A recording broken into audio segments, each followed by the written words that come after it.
Bom, uma coisa importante para ser dita, tudo que a gente aprendeu é que é necessário estimular as células ciliadas da cóclea para que essa informação seja processada pela via e a gente tenha percepção do estímulo sonoro.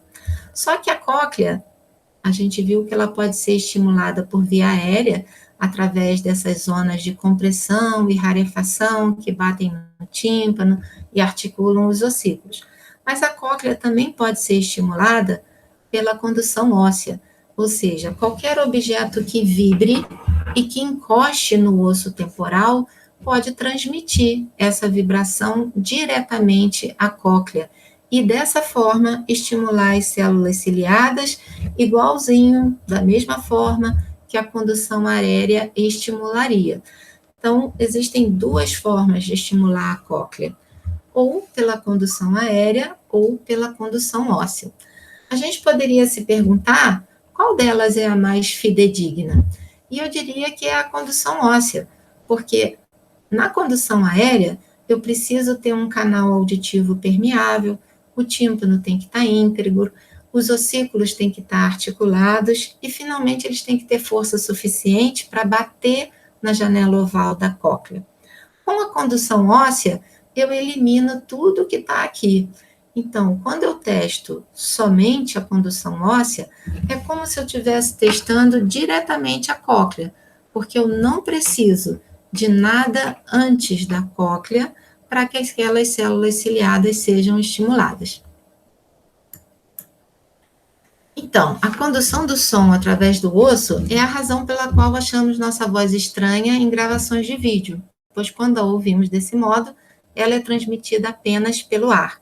Falta o componente da condução óssea que normalmente ouvimos quando falamos. Eu estou tendo muito essa experiência gravando as aulas e quando eu escuto, eu raramente me reconheço. Bom, uma outra pessoa que fez um uso muito intenso da condução óssea foi esse compositor, o Beethoven. E ele teve uma ideia muito boa para continuar compondo as suas músicas depois que ele ficou surdo.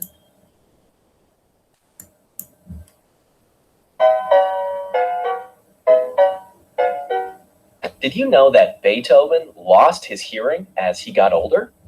So he used a rod to hear his piano.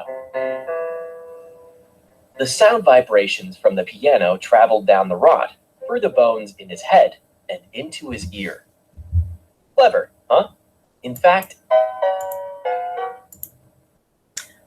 Agora que a gente já viu o artifício que o Beethoven usava, a gente vai partir para uma parte de exames, ou como a gente pode avaliar o aparelho auditivo. Um teste muito simples de ser feito é o teste de Rini.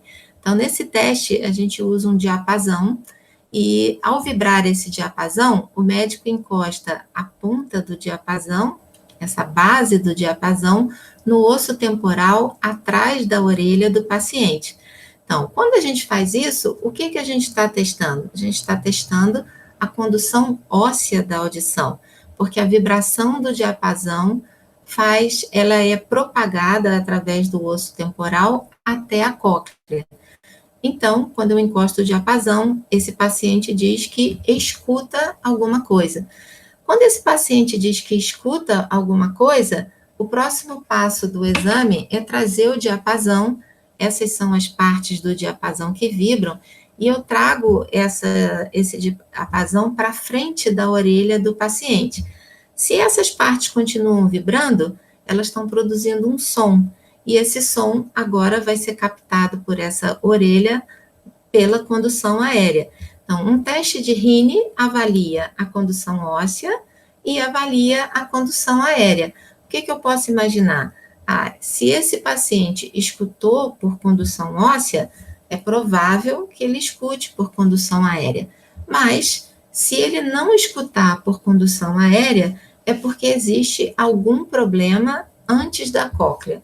Ou é um tampão de cera no ouvido, ou é um tímpano rompido, ou são ossículos que estão esclerosados, algo não funciona e não permite que a condução aérea do som seja feita. Então, esse é o teste de Rini, E agora o teste de Weber, ele também avalia a condução óssea. Então, quando eu vibro o diapasão e boto nessa posição da cabeça, a ideia é que essa vibração colocada nesse ponto se espalhe até a cóclea dos dois lados. Então, o esperado é que esse indivíduo escute a vibração do diapasão nas duas orelhas. Se uma das orelhas não estiver funcionando por condução óssea, ela vai dizer que só escuta o diapasão numa orelha. Mas o melhor teste para a gente avaliar a audição, na verdade, é a audiometria. Na audiometria, é necessário que o paciente fique num cômodo, numa pequena sala que é acusticamente protegida, enquanto que o experimentador, em geral um fonoaudiólogo, fica do lado de fora da sala e é ele que conduz o exame. Então, qual é a ideia desse exame audiometria? A ideia é oferecer estímulos de diferentes frequências por condução óssea e por condução aérea.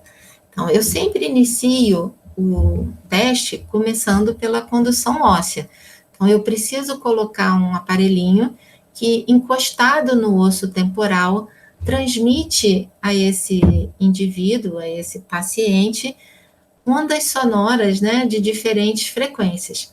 Então, se oferece essas ondas sonoras em diferentes frequências, de 0,25 até 8 kHz, em diferentes intensidades. A ideia é que eu comece com uma média intensidade e esse indivíduo, então, vai me avisar, vai avisar ao experimentador que escutou aquele som. Então, quando ela levanta a mão ou aperta um botão, ela está avisando ao experimentador que escutou aquele som. Então, o experimentador não vai marcar essa pontuação para qualquer som que ela escute. Então, ele oferece um som de 0,5 kHz na intensidade, por exemplo, 40 decibéis. E esse indivíduo escuta. Então, ele continua oferecendo o som de 0,5 kHz, só que agora com menos intensidade. E o que ele anota nessa planilha é a menor intensidade audível. Então, a audiometria mede o limite mínimo, ou seja, o mínimo de decibéis que um indivíduo precisa para escutar essas diferentes frequências.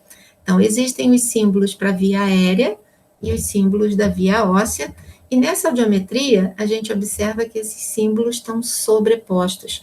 Então, isso significa que esse indivíduo precisa do mesmo volume, da mesma quantidade de decibéis, para escutar cada uma dessas frequências, seja por via aérea, seja por via óssea. Outra coisa que a gente observa nessa audiometria, que é uma audiometria normal, é que existe uma pequena variação, sim. Então, algumas frequências pedem mais decibéis do que outras. Também uma orelha pode ser um pouquinho diferente da outra. Mas reparem que todos esses valores anotados estão abaixo de 20 decibéis.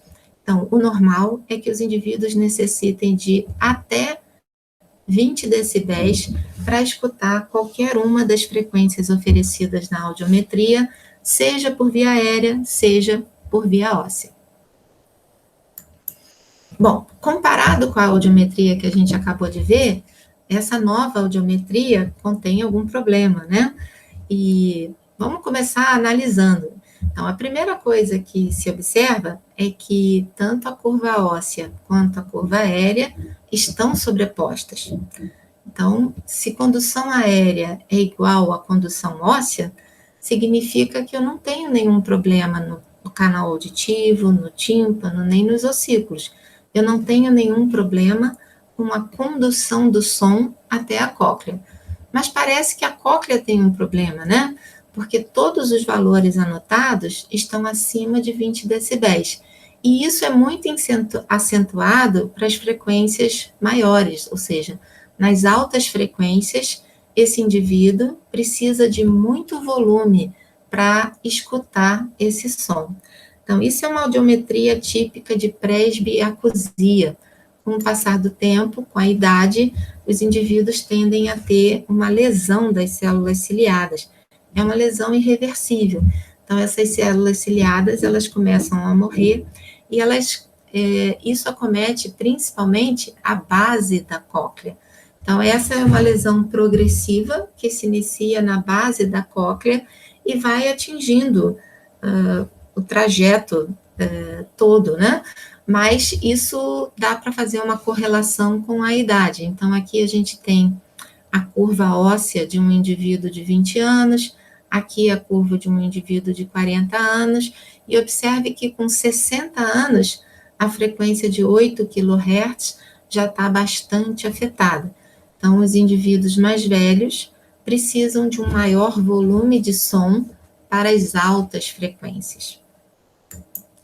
Nesse outro exemplo, a gente vê que a orelha esquerda tem sobreposição da condução óssea e da condução aérea, mas que na orelha direita, a condução óssea, simbolizada por esses símbolos aqui, tá?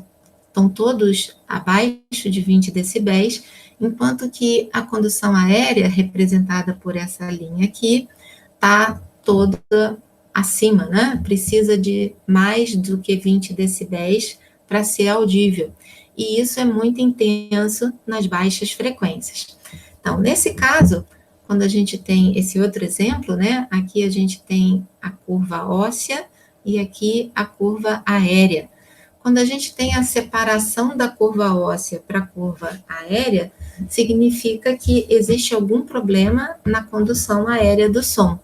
Então, a curva óssea nos mostra como está a cóclea, e a curva aérea deveria se sobrepor a ela. Quando não se sobrepõe, existe alguma perda condutiva. Então, algo impede que nessa orelha direita o som atinja a cóclea através das moléculas de ar. Nesse outro exemplo, a gente tem de novo a sobreposição das curvas óssea e aérea, e chama a atenção esse pico que está acontecendo aqui na frequência de 4.000 Hz em ambas as orelhas. Então, essa é uma situação muito ligada à vida profissional dos indivíduos, é chamada de perda sensório-neural induzida por ruído. Então, indivíduos expostos a um nível muito alto, em termos de volume, de intensidade, né? Indivíduos expostos a muita intensidade das ondas sonoras, não importa a frequência dessa onda sonora, mas eles acabam desenvolvendo essa lesão característica nas células ciliadas de 4.000 Hz. Então, observem que a frequência de 8.000 Hz continua preservada. Então, eu posso dizer que esse indivíduo é um indivíduo bem jovem, porque nas altas frequências, ele ainda precisa de menos do que 20 decibéis em ambas as orelhas. Mas para a frequência de 4.000, é sempre aonde ele tem a pior performance. Então, para essa frequência, ele precisa de 50 decibéis para conseguir ouvir 4.000 Hz. Bom, esses indivíduos, né, quando eles têm esse tipo de surdez sensório-neural, é uma surdez irreversível, é uma lesão coclear, é uma lesão nervosa, e, portanto, o tratamento, né, na verdade, é a colocação de uma prótese auditiva. Existem muitas formas de próteses auditivas, e a ideia é que elas visem aumentar o som que aquele indivíduo não consegue mais escutar com pouca intensidade, ou, no caso do implante coclear, estimular diretamente o nervo auditivo. Bom, por hoje é só. A gente fica por aqui e até a próxima.